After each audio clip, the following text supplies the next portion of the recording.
Okay, so we are live with Solomon Buller, the incredibly beautiful, amazing, powerful man.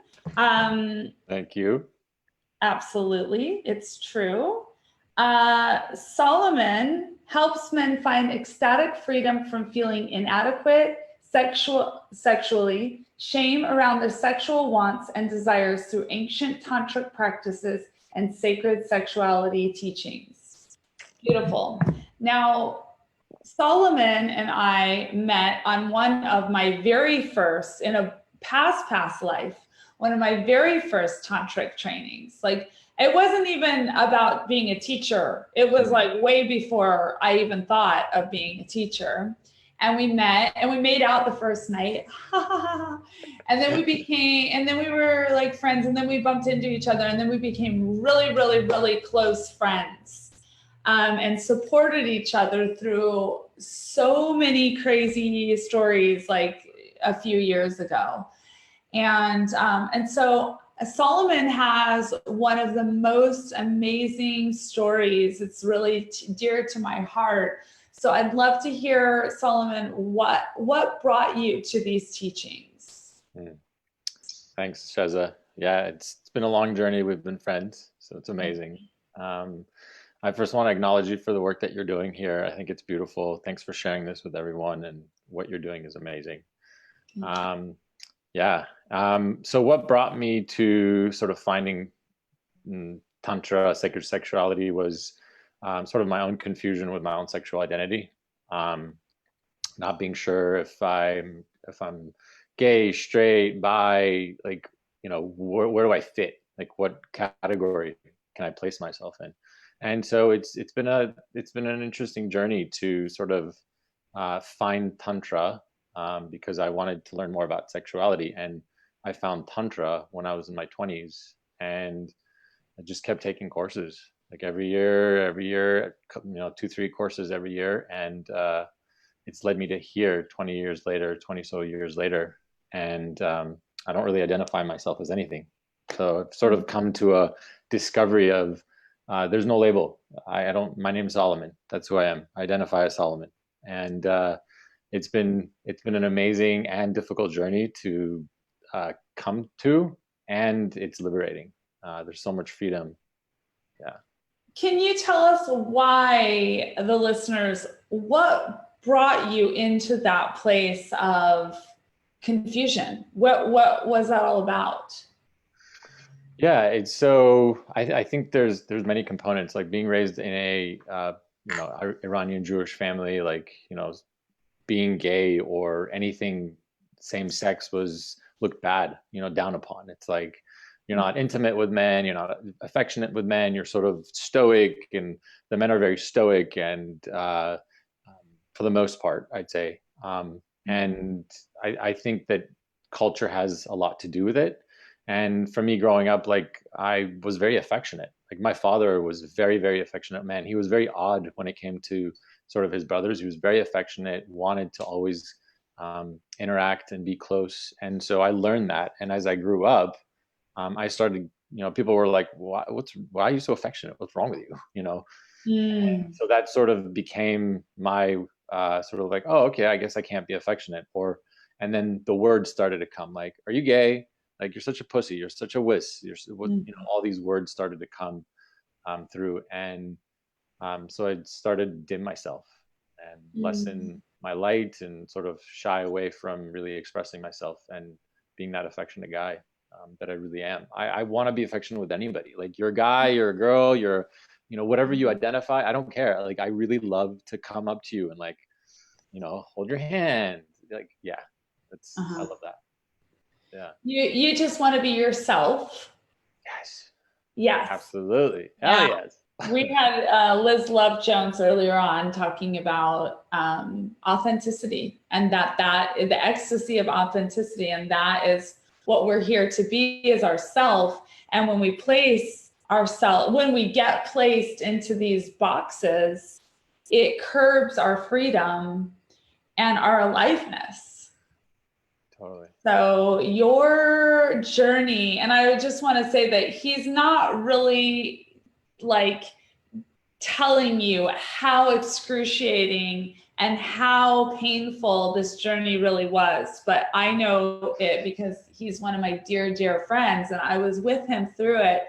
So I want to just say how proud I am of you for coming out and being you and being a man who can stand against, not against, but I should say, can stand for men just being not gay, not bi, not straight, just a loving, open-hearted, sexually alive man who Yes. can own their desires, and own who they are. Yes. Yay! Woo! Hell Yes. yes. So I am all about that. So how do you, because so you help men awaken sexually. How is it that what does that look like for you? What does it mean to awaken sexually as a man?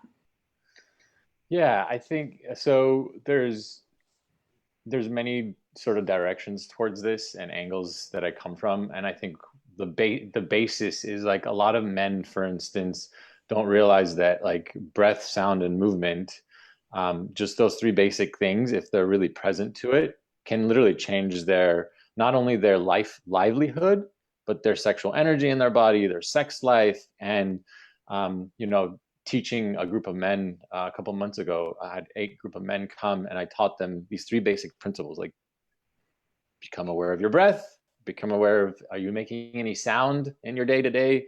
And are you moving your body? I just taught them these 3 things. And every single one of them was like, this literally changed the way that I interact with my life every day and the way that I have sex. So men sort of need these little tiny nuances to learn how to better their life, better their life, better their sex life, better, you know, their connection. And then I go into other like whether it's mindset or whether it's, you know, what are you ashamed of, from shame to challenges that they have with their partner. And Mm. yeah, so the basis would be teaching them like the basic breath, sound, movement. Learn those tools, and then the rest comes pretty easily. Amazing. And so why is it important for men to be doing this work? Yes. So I think my lens that I come from, I think that more of us men really need to honor the feminine within ourselves, and so in Mm. turn would allow the feminine to be accepted externally. Now there's feminine and masculine in both of us, but then if we accept our feminine within ourselves, we can accept the female bodied people out in the world much more, like respecting them, like having respect for them. And that leads into respecting our other brothers around the world, like our other men. Like if I can really be in touch with my feminine and masculine energy and learning these tools about what it means to be present, what it means to breathe, what it means to be just grounded, then I think connection with each other as men and connection with another woman becomes so much more gratifying. And it changes the landscape of how we interact with each other and have relationships. Oh my God, that's so beautiful.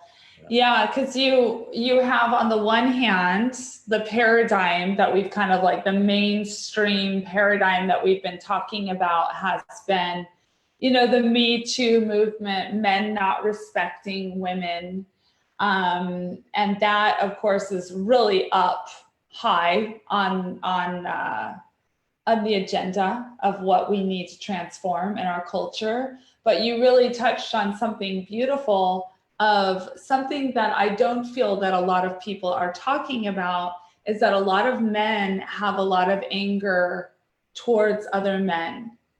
Yeah. And anger, and I know so many men who like don't really even want anything to do with other men. They don't trust them.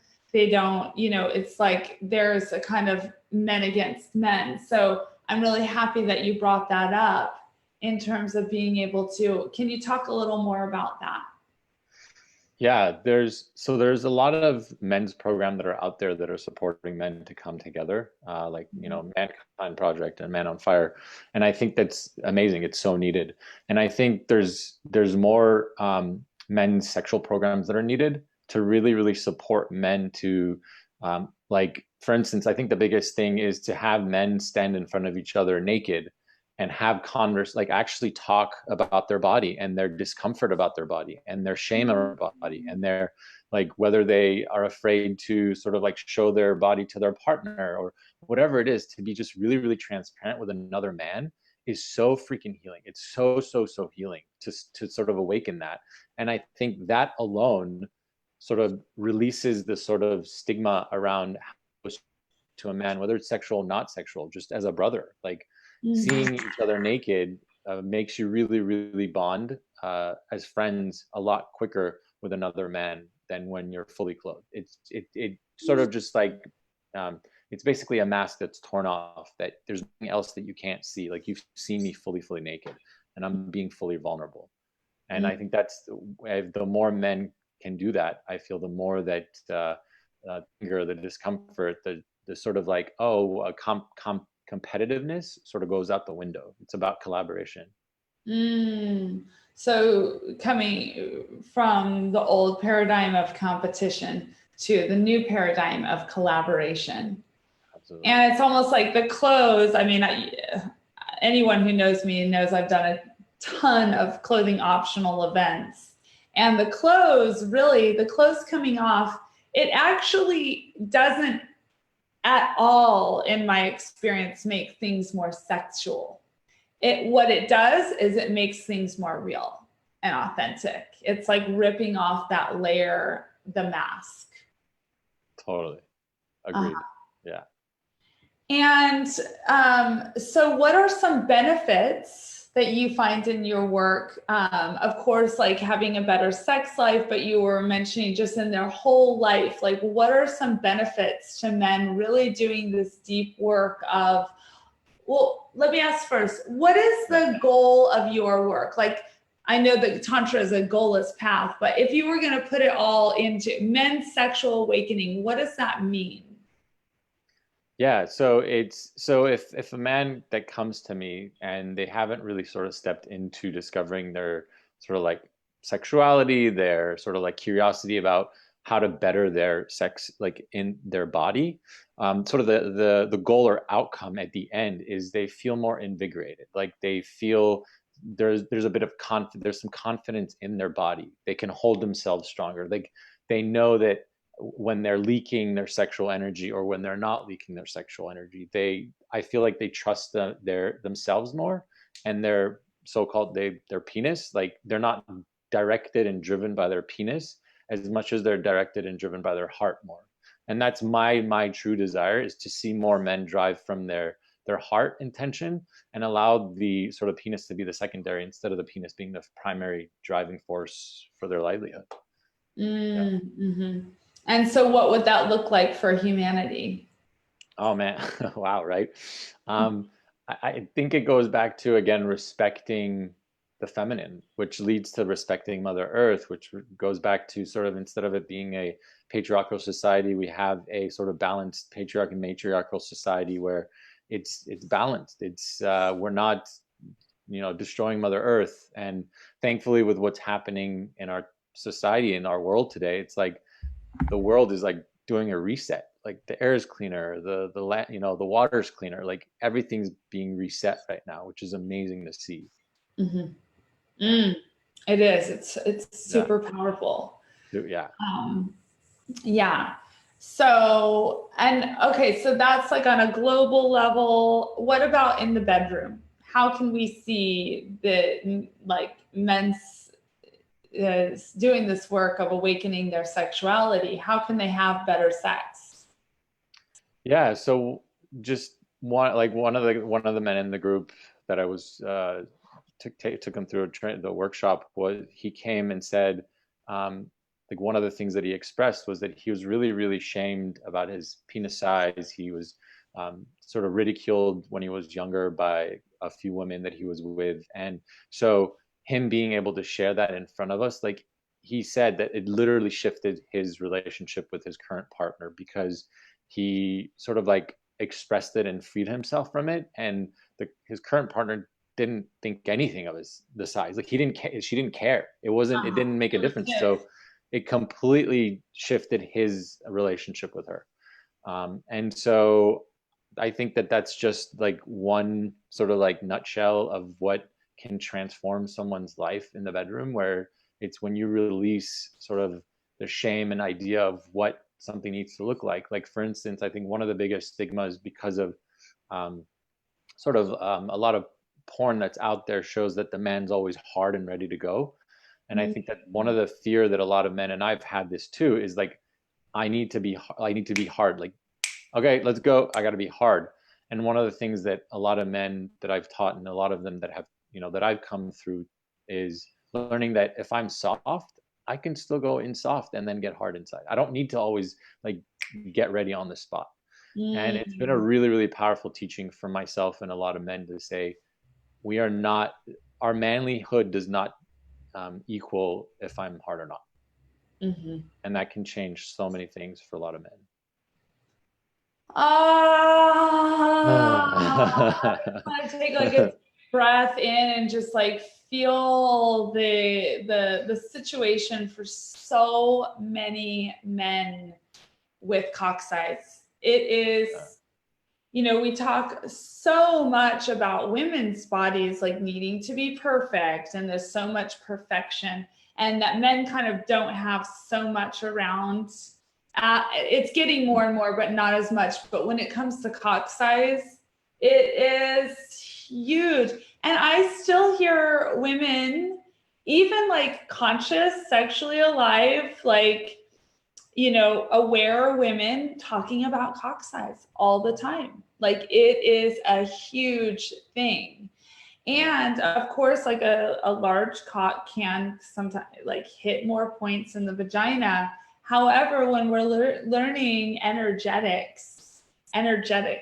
sexuality, there's so much going on than just so much more going on than like penis in vagina. So those, like what you talked about, the breath, sound, and movement, and these other tantric techniques, it makes it not so much about the cock size, right? Yeah, More totally. about the energy and the connection. And yeah. Yeah, Wow, absolutely. love. Thank you so much for sharing and doing this work. And I just appreciate, I have been like such a fan of yours for so many years, and like just so wanting you to break out and do this work more and more and more, because I've watched you go through the ringer, and I know that for all of us, going through the ringer is very often the gift that we're going to give the world.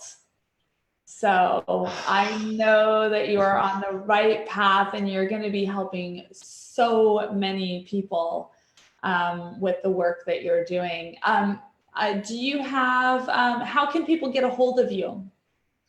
Yeah, they can go to my website, ecstaticfreedom.com.